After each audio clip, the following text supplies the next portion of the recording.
those who were involved in making it come to life. Join us as we go behind the door. Good evening and welcome back to another episode of Behind the Door with the Grey Rooms podcast. I'm your host, Brooks Bigley, and with me tonight is the author of Season 3, Episode 10, Dave Lasota, who wrote an all too familiar story regarding accusations and betrayal. How are you this evening, Dave? I'm doing very well, thank you. How about yourself? I'm doing okay. I'm kind of tired of the rain and then the sun and then the weather just not making up its mind out here in California. Where are you located at, Dave? I'm out in Pittsburgh. We got a few inches of snow this weekend as well, so it's fun for the dog, but I'm over it already. Of course. I always feel like I see dogs enjoying snow anytime I've seen that. But yeah, humans, unless you're a child, you typically don't go out and romp around in the snow and have fun. No, he loves it. Yeah. Hey, is Punxsutawney Phil anywhere near you? Didn't the groundhog come out today? He did. He I guess from all reports saw his shadow. So I guess there's 6 more weeks of winter, whatever that means in this current situation. But we're about 2 hours away from that, I think. Okay, about 2 hours away. Yeah, I was reading a little into that to describe to my girls this morning about how Groundhog's Day works, and it's so funny how everyone is in on this joke. Like, groundhogs live 6 years maybe, and the going thing is still this is the same groundhog for over 100 years, something like that, since the 19th century. Talking with all these people, just following traditions and whatnot. Yeah, and it's funny if you watch the video or the replay of it that happened this morning. It kind of looks like the gopher or groundhog or whatever it is looked at the guy and said, "Mind if I go back to sleep? It's too cold out here." Are we done with this photo op yet? Yeah. But it is rich in pageantry and tradition, and they keep doing it. So speaking of pageantry and tradition, let's get into your story, because absolutely there's some meaty tradition behind the story. I want to ask you first. I don't usually put the author on the hot seat this way, but because I love this, we kind of went back to this slow crawling mystery, what is going on, what is happening. It wasn't just, and this was not your blockbuster movie of the summer. This was you got your procedural, we got drama, we got to work our way through it to find out what's happening. Can you tell me in your words what inspired the overall tone of this story? Not how you wrote it, but to you, what is the meaning? There's so much meaning behind it. I'm excited to talk to you about. What did it mean to you, this story? What were the themes? Well, the inspiration came from a couple of things. One, I was doing research for my own novel. 2, I was listening to Aaron Mahnke's Unobscured. He did a whole season on Salem and the witch trials. Kate Dvorak has a podcast, Remarkable Providences, that she did about the witch trials. So I was just getting all of this information about what was going on and the reason why these things were happening. And it just dawned on me, and I was nudged a little bit by a writing prompt from Michael Arnzen's instigation. He has a book of writing prompts that I was just digging through just to see what I can kick around, and one of them was the I guess lead up to a witch's execution, and all of the reasons that these women were and some men were persecuted for either not being able to read, or for helping out the townsfolk, or doing these things that would normally be lauded and appreciated, were turned on their head, and people died for it. And it was just one of those things where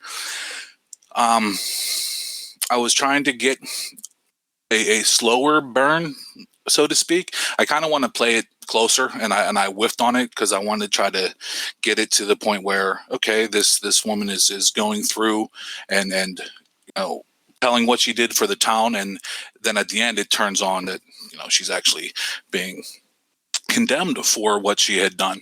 But I think I held on to the emotion of it, and that's what I really wanted to grasp and hold on to, and just the things that happened during that time that were really atrocious.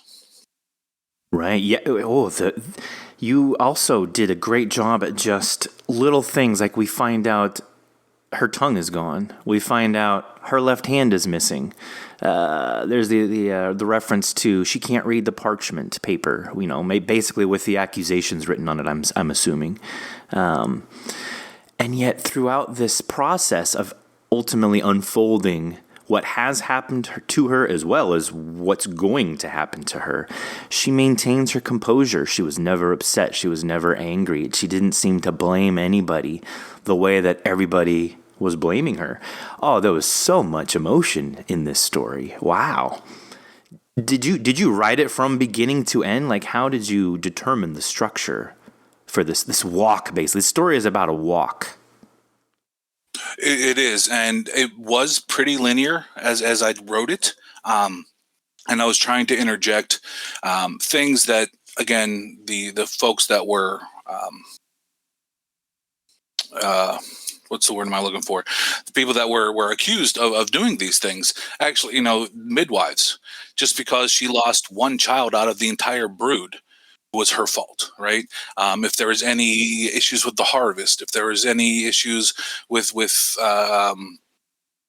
anything that went on in the town, these people were blamed for it. So as I was walking Agatha to her final resting place, so to speak, I was just going through those things that were marked as accusations and evil things, rather than her actually helping the town and saving them from themselves, essentially.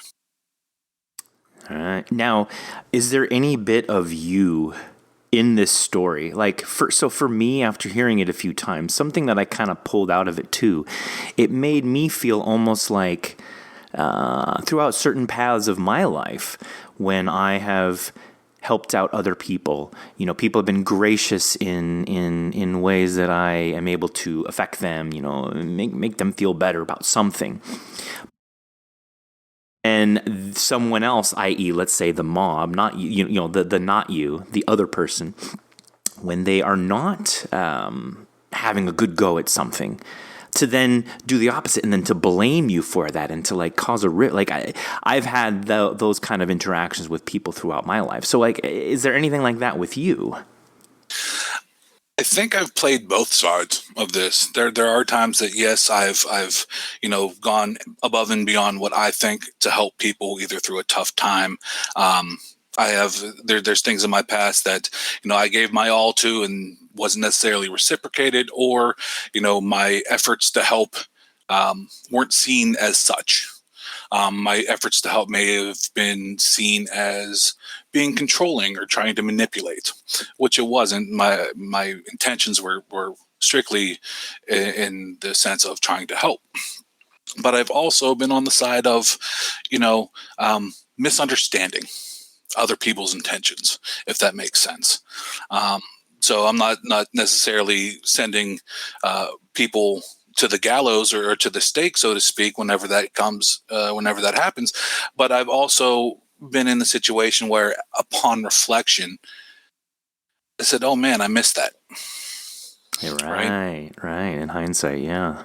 Your story was just great in terms of the humanity behind it, in terms of showing the positive of it, everything that she did. And she was a shining example of a human that even after these terrible things being, brought to her now and the torture that she got put through, it didn't change her as a human. She didn't say, "Oh, these terrible people." I mean, there was that one line at the very end, like, "Oh, I'll see all of them in hell soon enough." And that was kind of like, did she do something? Like, is there going to be a for lack of a better term, a come to Jesus moment for all these people? Like, did she sort of poison the well now after all of this is done, because she did say things like that? And she did feel slighted because of the attitude that some of those folks had, especially with, let's say, the mayor, or the people that she midwifed for, the son that she saved with her potions and tinctures and things like that. So, like, I don't think she was all benevolent. I think there may have been, okay, well, if you're going to do this, then we'll see you when we see you, sort of thing. Right. And also, if she really did, let's say, poison the well, was she within her rights for that? Like, at what point is she just giving and giving and giving? And yeah, it's very, I feel like we're getting into psychology here. So I'm trying to skirt around it. No, I think emotional based, character driven horror like this is sort of rooted in that psychology, and effective horror, at least for me, effective horror writing is you write what scares you personally, like me as an author. What am I worried about? And maybe misunderstanding of intentions is part of that. And I think this is what that story really expressed as far as my beliefs. Yeah, I feel that, like, deep down listening to it. It was not a passive listening. This story definitely stoked a lot of, I don't want to say personal feelings, because I don't go around feeling like I'm helping people and they're blaming me. That's not what I'm trying to say. No. But I could, but by proxy, I could understand what she was going through. And then at the same time, given we know this wasn't the 21st century that the story took place in, kind of almost extending that understanding to why the herd mentality, the mob mentality of these town folks. Like, they have this woman, she's kind of like a shaman. She's always blessing them and helping them in good times. But now all these bad things are happening. So it's very easy maybe for an uneducated person at that time to then just conflate everything together and just say, well, this is clearly her fault also. Like, she helped us grow this stuff. Now the crops aren't growing, so this must also be her fault. Or it's her lack of helping now, so that's still her fault because now she's not doing what she should, what she's been doing.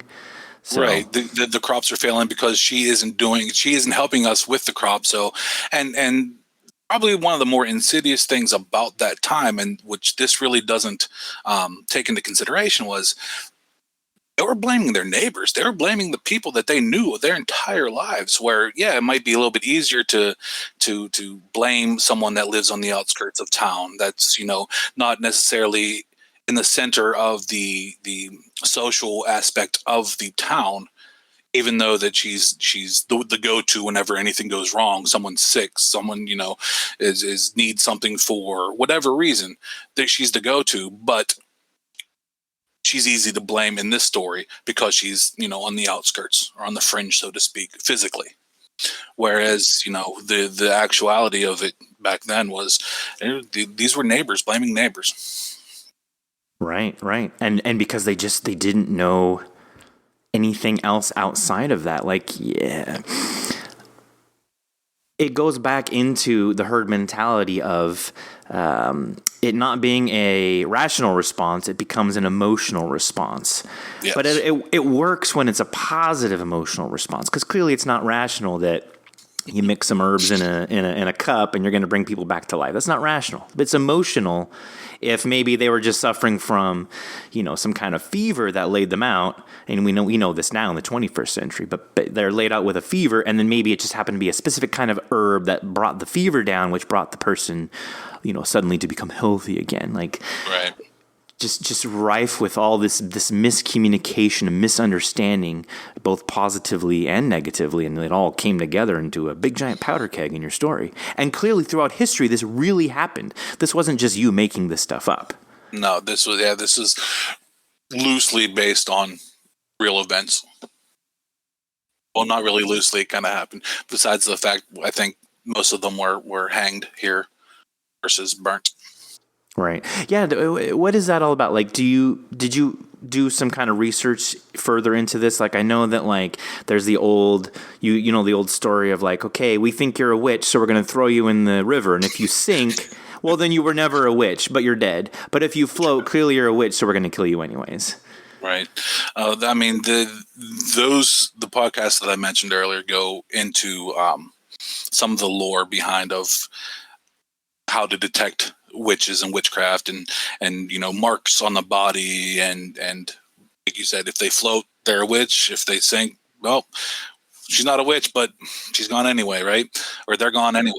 I go back to the Monty Python and the Holy Grail skit about it. We got to build a bridge out of her if she's made of wood. That might show my age, but anyway, no, it's going through and just reading a lot and listening to a lot of what these trials were. I mean, books that were said to have the devil's own writing in it, and they were marked by the evil one himself and things like that. There's a bunch of things, and that went involved into identifying these people who were, practicing witchcraft. But there wasn't anything specifically that I pointed at and said, okay, this is what we're going to do. I just thought the burning was going to be a, I guess, more impactful ending. I thought that, Jason would be able to really pull that through in his production, and he did.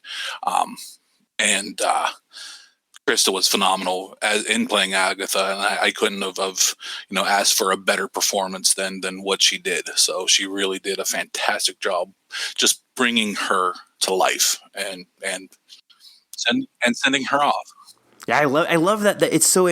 You made me feel that just in talking with you just now, but I didn't feel it prior. But that really ambiguous statement about, I'll see them in hell soon enough. Like, I kept thinking she was just completely innocent this whole time, and now you've got me thinking. So now I need to go back and listen one more time, because your story has one. Like, I didn't even really pick up on like the hand being cut off the first time I listened. So there's always something new that kind of pops up and presents itself every time you hear. So now, knowing that ambiguity that we just discussed, I'm going to go back and listen again and see, like, nope, she's a bitch. She totally is going to take them all to hell. This was all planned. I'm sure you've hidden the nuggets of clues somewhere in the story.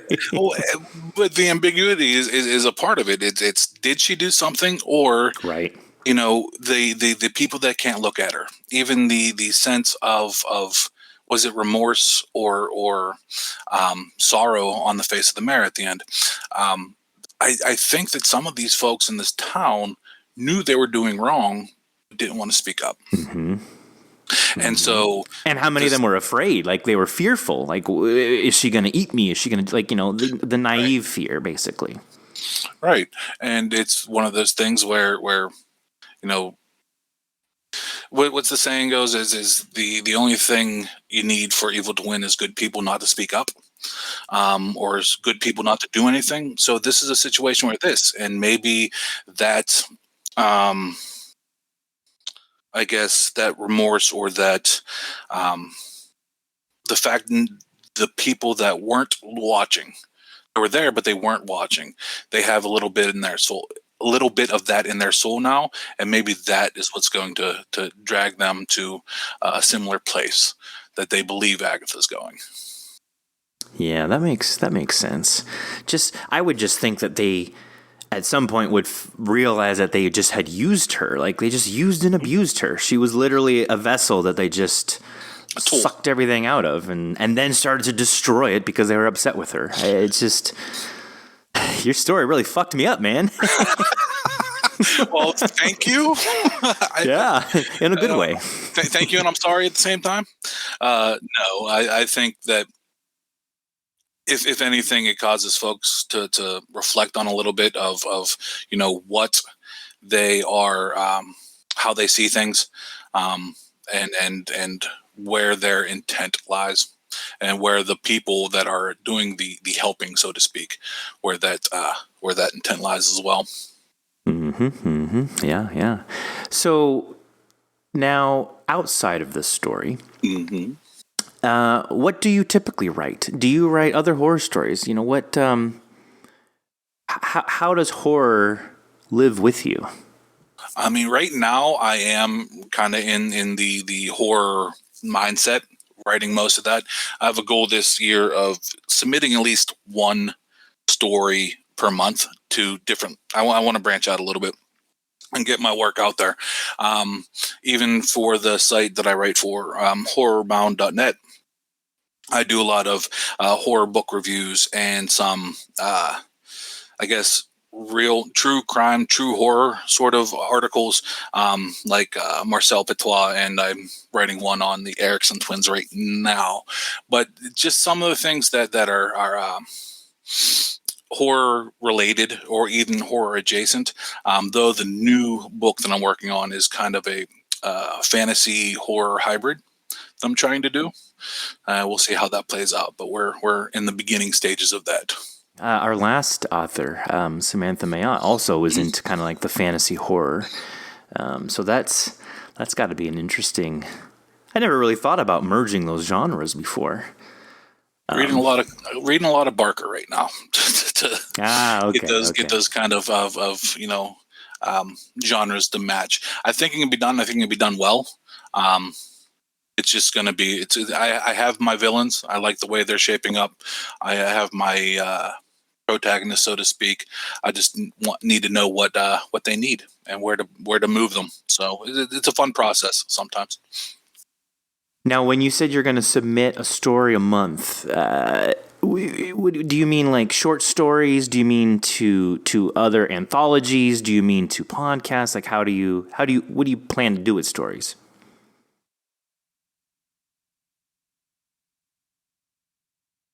Submission aggregators and then trying to find out who's looking for what and where. So whether it be podcasts, whether it be submission calls for specific anthologies and things like that.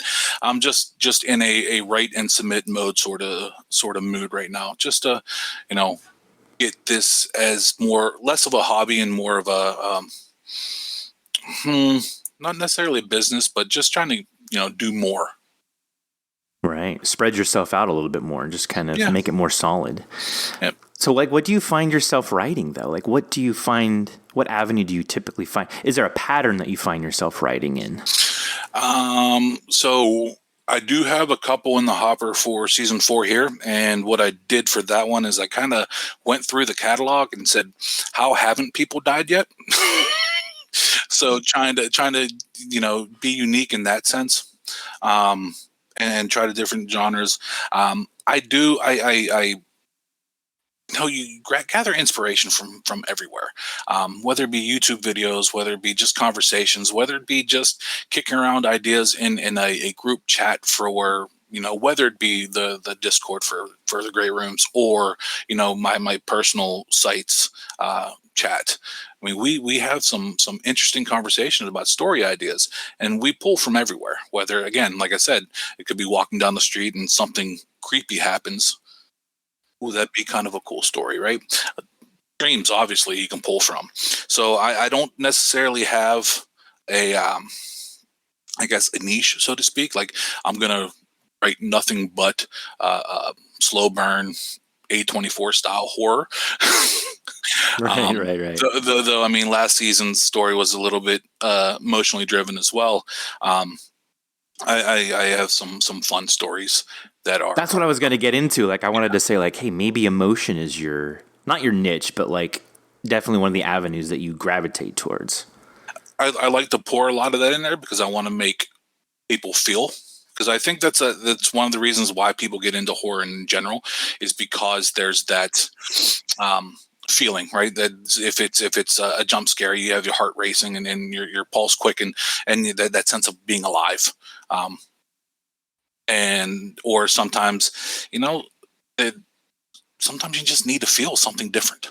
And I think different styles and different genres or subgenres of horror can make people feel different ways. And so that's why I kind of try to pour some emotion into this. Well, a lot of emotion, I guess, for the last two into the story. And you also want to, it makes you think too. So. Yeah. No, I love that. I mean, you're right. Like horror brings out those feelings almost more, I feel like, than most other genres. I mean, if you're looking at something that's comedic, if you're listening to something funny, it's funny. You're laughing. You're happy. You're laughing. But like, that's it. You're laughing. You're happy. What version of happy are you? You're just happy. You're enjoying yourself. But when you're feeling fear, holy shit, there's all kinds of different fears. Fears of failing, fears of being just completely obliterated off of the face of the earth, fear of being hurt continuously, fear of torture. Like, fear spreads in so many different directions. And it does. And also too, I mean, you look at it in different genres, the survivors of stories. I know not too many in the gray rooms, but still, the survivors in the stories, they gives us, some of us, hope. These people have survived beyond what most people could possibly, deal with. And so we have, survival, not techniques, but just that belief that we can get through this too. And we survive vicariously through those characters that we invest so much time into reading and watching. And I really think that there is a multitude of levels that horror can be beneficial to people. It's not just, torture or, getting cut off by chainsaws or burnt or, bugs or whatever it is that is your fear. There's just underneath the dread, the existential dread and the fear, there is a layer of hope in there. And I think that's what there's a lot of folks lean into horror because of that as well. Well, yeah, and fear is a driver. Like, the fear of not being able to afford food makes you go to work every single day. Like, I mean, I'm being facetious, but still, fear is for sure a driver. It is, yeah, absolutely, it is. That survival instinct. And I always say it too, like what you just said. Like, horror, I believe, helps people by experiencing their pain by proxy. You're able to maybe process your own pain, and it could largely be subconscious. I mean, it's not like a therapist would say, "Here's how we fix your childhood issues. Just go listen to this podcast about horror." Like, it doesn't work that way. But it's a very subconscious thing of working through stuff, like not being afraid. I'm afraid of heights, so if I, it's almost like exposure therapy. If I just keep watching movies about heights and listening to stories about heights and people dying from heights and people surviving, like whatever, maybe ultimately I could start to unlock why I'm afraid of heights and work through that. So, right. And if done correctly, like, the post notes after a story don't really say, now go back and think about how the story made you feel. We do that on a subconscious level, and as we're listening to that, we're processing either shared experiences through the story or shared experiences with each other that have listened or read the same stories. Like, I don't know how many times we've talked about the same books that we've read, and someone would say, well, I got this out of it, and I hadn't even thought of that. And it's like, you know what, that makes sense. And then you go back and it's always upon reflection. It never happens in the moment. Rarely happens. It's all in hindsight. Yeah. And that's why I said your story fucked me up, because I keep going back and thinking about it. Some of our other episodes, it's like, wow, that was a great episode. That was a fun blockbuster movie. I listened to it. And then it's like, a while later, just wanted to have some fun time listening to it so I can listen to it again. But with yours, it's like, shit, I'm still thinking about it. And I turned it off an hour ago, and it's sitting with me. So that's definitely, you did great, man. Your other story too, Reunited. We did that as a bonus last season, but then we did release it publicly during our little hiatus break last year during the pandemic. It made me think a lot because, but you had that brilliant twist at the end that kind of really put it over the top into Horrorland. But it was so human based and like going through linear. I felt like it was a linear story. You're reunited. Him realizing that he had a drinking problem, and how as a listener unfolding what happened to the family because of his actions. So you're not the monster with the double-edged blade running around trying to kill everybody kind of horror writer. You definitely go for the emotion. That's good. Not yet. Not yet. Oh, you'll do that too. Okay. Yeah, we'll wait for a few weeks maybe. we might hear something a little bit different. And then possibly next, I might, like I said, I have a couple on the hopper for next season that may, there will be emotion in it, but may not be as heavy as these last two are. Okay, all right. I mean, I'm not saying like, no, Dave, I only want to hear your emotional stuff. I'm excited to see you grow. So yeah, this will be fun. This will be fun. So tell me, like, then when it comes to writing, because like you're not a horror writer by day, correct? You're not. No. You do other things for your job, but how do you carve time for this? Like you said, you want it to be more than a hobby. So what do you do to kind of carve more time out of the day to handle writing? For me, it takes pretty strict scheduling. I do have a normal 8:30 to 5 job, 9 to 5 job that is pretty time consuming. I don't really have time during the day to, pop in, write a couple hundred words or whatever, and then pop off. And then I have, other things that I do. I teach creative writing or for community ed for a community college in the area. I facilitate 2 workshops. So there's other things going on. So time is pretty much a commodity that I have to really schedule out. So I will, for Mondays, I will do stuff for the site. Tuesdays is editing first book. Wednesdays, writing second book.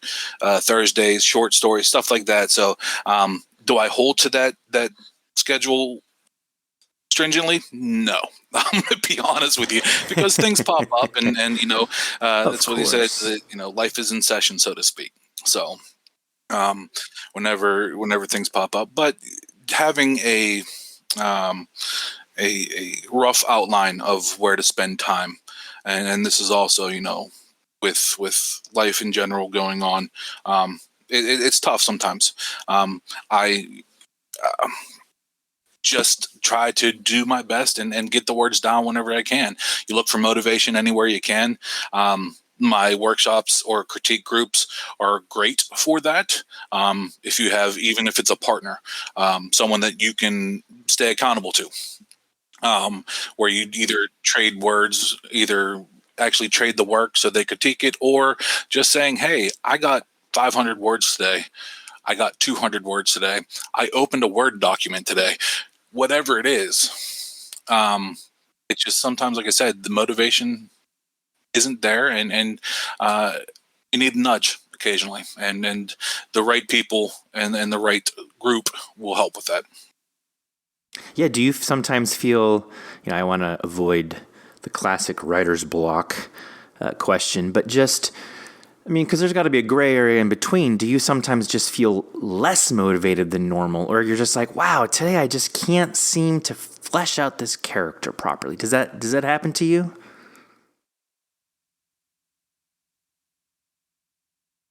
Recently, it's just the motivation flies south, and it just doesn't work. I answered, or a lot of my participants ask about that the B word, right? And there's a bunch of different things going on. We've actually talked about it in our Discord chat before. There's a bunch of different reasons that go into it, whether you're trying to force plot on your characters or try to move your characters into a place where they don't want to go. Sometimes it has to do with mental health and just not being in the right headspace to write. Sometimes there's a multitude of reasons, right? What I try to do is, if I'm sitting with a certain scene, or maybe I'm in a transition from a really cool scene and I just need to get over to the other scene and I'm stuck, I go write that exciting scene. I'll go write the thing that I want to write, or I'll just start writing a character and something will happen. They'll either tell me where they want to go, they'll go where they want to go. I tell the story all the time. It was during NaNoWriMo, I think 2 or 3 years ago, and I was just trying to get a word count in. So I wrote 800 words of my character signing up for a library card. That was it. And in that process of writing 800 words about signing up for a library card, a secondary or a supporting character walked in, and that character ends up being pretty pivotal. I had no intention of this character being in the book, but and walks a character and said, "Oh, okay, there you are. Now take my character where they need to go." So it was interesting, that process. And everyone, I had several students or participants, like whenever I told them that your character will tell you where they want to go, they just looked at me as like, "No, I'm going to tell them where to go." And then the next class, they come in after writing exercises and they just look at me and say, "Yeah, my character took me where they wanted to go." So it's one of those things that you have to experience it firsthand to really understand it. You can't have it explained to you. It doesn't make sense until you go through it yourself. No, and that was a long walk to through the like I said, the writer's block, and how I personally defeat it. But yeah, it is interesting to see it happen and actually experience it. Now, that's not to say that there's people that outline every little bit of their stories, whether it be novel, short story, flash fiction, whatever. God bless them. I have a rough outline of where I want my characters to go, and what the plot is. I know what the major conflict point is. After that, we just go for a ride. Interesting. And I've heard slightly similar from some other authors too, where I like that kind of, it's not a phrase, but the way you say, like, you're not writing the characters are writing themselves, kind of, or you're not telling the characters what to do, they're going to tell you what they're going to do, and you're just going to kind of help along with that process. I saw a meme, or someone posted something, is all we are as authors is our characters mess up and we write instant reports. That is brilliant. I love that. It just changes the whole perspective on how to take care of stuff. I love it. Absolutely. And I encourage folks that if they are in that creative winter, there is the muse is trying to. There's characters inside and they want out. There's stories inside and they want out. I do encourage just to write something that really interests you. It doesn't have to be linear. It doesn't have to be, this beginning, middle, and end piece. Write something, and sometimes that's enough to break out of that sort of rut. I just experienced it maybe last week, 2 weeks ago. I hadn't written a new word in forever. I was doing these workshops. All I was doing was giving notes. I edited a piece, and that's all it took, was just editing a piece. I submitted it, said, "Hey, this is an older piece. Let me know what the notes are." Edited it, and now I'm kind of in that groove again, like where the creative juices are flowing. Sometimes helping other writers with their blocks. I offer all the time from people on the site and even some folks here. I'll read it and give notes on it, and sometimes that generates. I'm a big fan of just consuming media, whether it be, creative media. Let me be clear about that, because consuming certain other types of media is very detrimental. But no, whether it be short stories, movies, blog posts, anything, inspiration can come from anywhere. And this is sometimes outside of the horror genre, whether it's me reading on the craft itself, or now I've started getting back into more fantasy reading because of what I'm intending to write. Whatever it is, just feed the beast, feed the machine, and it will turn out some good things. I like that. Yeah, people get stuck sometimes in, even personally, I instead of me speaking about other people, I'll speak about myself. Like, over the last few months, my own creativity has been like waxing and waning differently than it ever has before, and I've had bouts of just extreme creativity that I'm really excited about, and it's like, hey, yeah, this is me, I'm doing me. But I've also had these weird lulls of just, I can't think of a single funny, interesting sentence to write for anything, and it's kind of new to me, and I don't really know where that is from. It almost feels like a brain fog comes in and then wafts away again, and I've never had that issue before. It's something to explore. Yeah, we're all in a very unique situation right now. We have been for the past year. I'm not necessarily blaming it on it, but it is. This is a unique situation that I've ever experienced, and I'm not saying I'm old, but I've been here for a minute. And so we're adjusting our creativity, our muses, our inspirations are adjusting to this new thing. And we just have to, I mean, I do too, Brooks. I'm right there with you. And we have to just explore different ways on, you know, calling our muse and either that, calling her or him, or you know, going out to hunt them, right? Sometimes it's what, I forget who said it, but you know, sometimes inspiration hits you. Sometimes you got to go out hunt it with a club.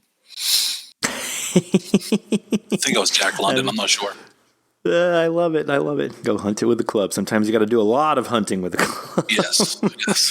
You get some trackers with you. That's for sure.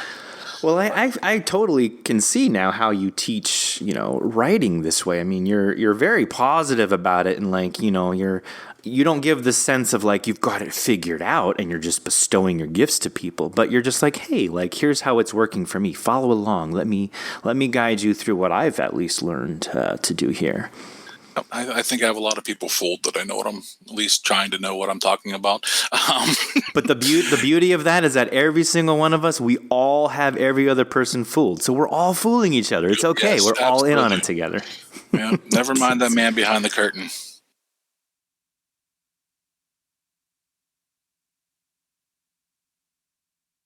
Classes is write your story. Someone out there needs to hear your story. As much as you may think it is garbage, I have grade A, top tier, number one imposter syndrome. Everything that I write, I was like, I don't know why I'm doing this. But folks, there's someone out there that will hear your story. I think it's the best thing. There's someone out there that will hear your story and it will change them.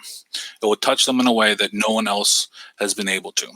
So I encourage anyone that may be listening to this, write your story, please. And as I always say, those people who will be touched by your story far outnumber the people that are like, yeah, your story's shit. I don't care for it. And usually those people are the louder ones. So that's what sucks is it just kills the drive of some people. That there's 1,000 people that love your story, but only one jackass spoke up about it, and now you feel like you're a terrible writer. And it's just not true at all. No, not in the least. And I go through this exercise with folks all the time. It's like I ask you to call up 5 good things and 5 bad things that happened.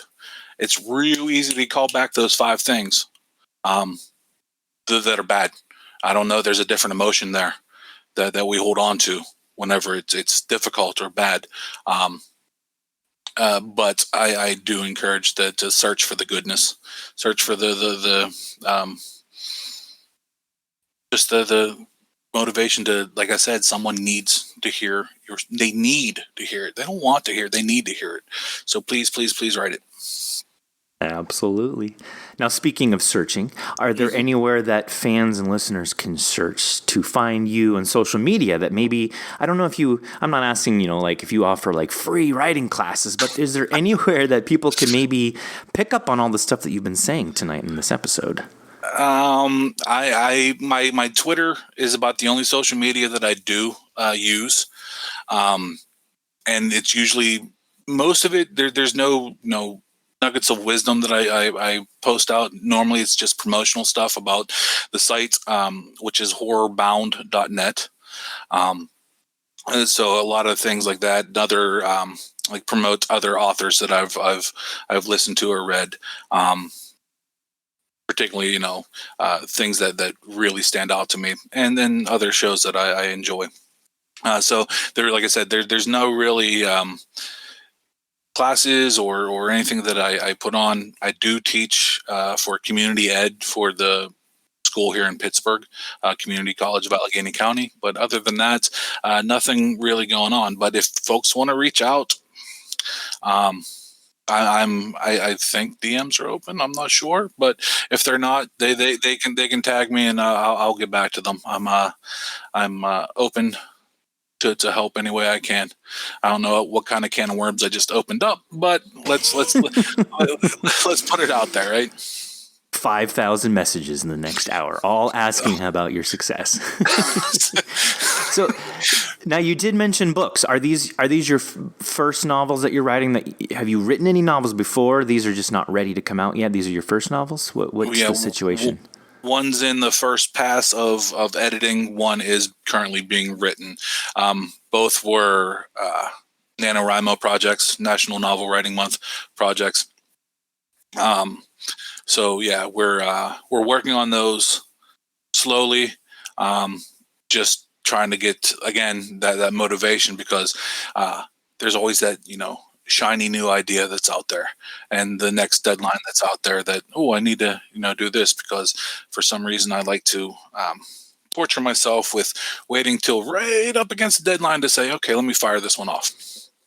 Well, you are a human being. That's what we do as humans. Yeah, I don't know what it is. Some people have all these, I have all these stories in the hopper, and I just, fire them off because they're, well before deadline. I'm like, okay, 3 days, I can do this. Yeah, that part of humanity we have yet to unlock. Why everything works that way. Well, that's great though that you do have some future some future novels coming out. And as you said, you're going to continue to submit shorter stories to wherever you can, right?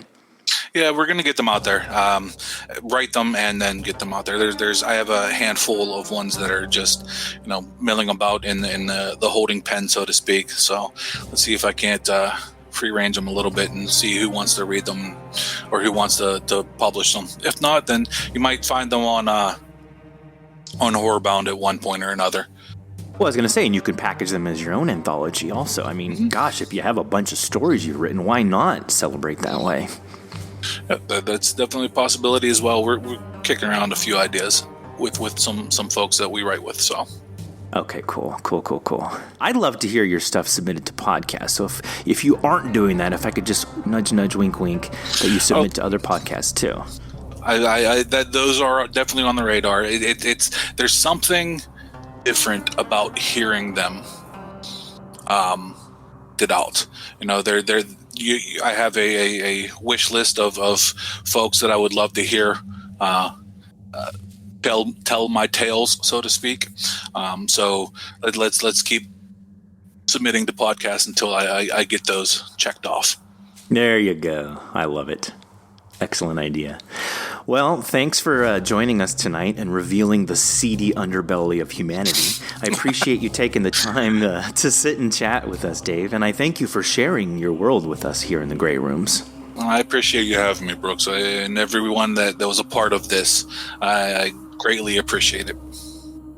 Absolutely, and we're going to do it again with you soon. Very soon. Yeah, you have another story in the pipeline, so everybody look out for that. Yeah, I was like, don't get too hung up on the emotion on this next one. Oh, hey, no prefacing, okay? Let the listener be excited for the future. Oh, this one's going to be fun. And as usual, the biggest thanks goes out to our fans and followers who listen daily and spread the good word of Bob. Don't waste your life making others happy. They'll just blame you when they're sad. #stay gray. Take care and enjoy your evening, Dave. Good night, Brooks. Thank you. And good night, folks. Bye.